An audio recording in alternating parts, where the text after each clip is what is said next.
Moi kaikille. Mun nimi on Pekko Herola. Mä toimin KP Service Partnerin toimitusjohtajana. Siinä roolissa olen ollut lähes 10 vuotta. Sitä ennen olen työskennellyt monissa teollisuuden palvelu- ja laitevalmistajaliiketoimintojen vetovastuussa. Teollisuusnostureista kokemusta on vajaa 10 vuotta ja eihän se oppiminen koskaan lopu. Tavoitteena tulevissa videoissa on tutustua teollisuusnostureiden elinkaaren hallintaan, sen laskentaan, standardeihin ja määräyksiin. Nostureiden lakisääteisiin tarkastuksiin tuli pari vuotta sitten merkittäviä muutoksia uuden standardin myötä, ja siitä mä haluan kertoa sulle tarkemmin tässä videosarjassa. Tässä yhteydessä, kun puhun nostureista ja niitä koskevista määräyksistä, kyseessä on teollisuusnosturit. En ota kantaa esimerkiksi rakennustyömaalla näkyviin torinostureihin tai autonostureihin. Nosturin virallinen elinkaaren laskenta perustuu standardin lisäksi viranomaisten määräyksiin ja lakeihin sekä laitevalmistajan ohjeistuksiin.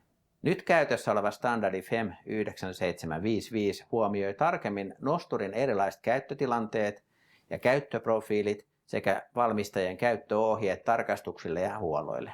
Keskitymme näissä videoissa tarkemmin nostokoneistoon, en ota kantaa laskennassa tai muissa asioissa nosturin terärakenteisiin. Nosturin käytössä turvalliset nostot ja niiden varmistaminen on äärimmäisen tärkeä asia. Nosturin omistajalla on aina vastuu turvallisesta nosturista sekä oikea-aikaisesta huolloista ja tarkastuksista. Se, mikä tässä on tärkeää huomioida, on se, että jos nosturin elinkaaren laskennalle tarvittavat tiedot puuttuvat, pienenee sen käyttöikä joissain tapauksissa jopa merkittävästi standardissa määritellyn kertoimen mukaisesti suhteessa nosturin suunniteltuun käyttöikään. Uskon, että tämä on hyvin tärkeää tietoa kaikille teille, jotka omistatte nostureita, te olette hankkimassa tai modernisoimassa nostureita, sekä teille, jotka yleisesti työskentelette nostureiden kanssa. Siksi toteutimme tämän videosarjan, jossa kerron lyhyesti nostureiden elinkaaren hallinnasta, standardeista, sen laskennasta ja perusteista sekä termeistä.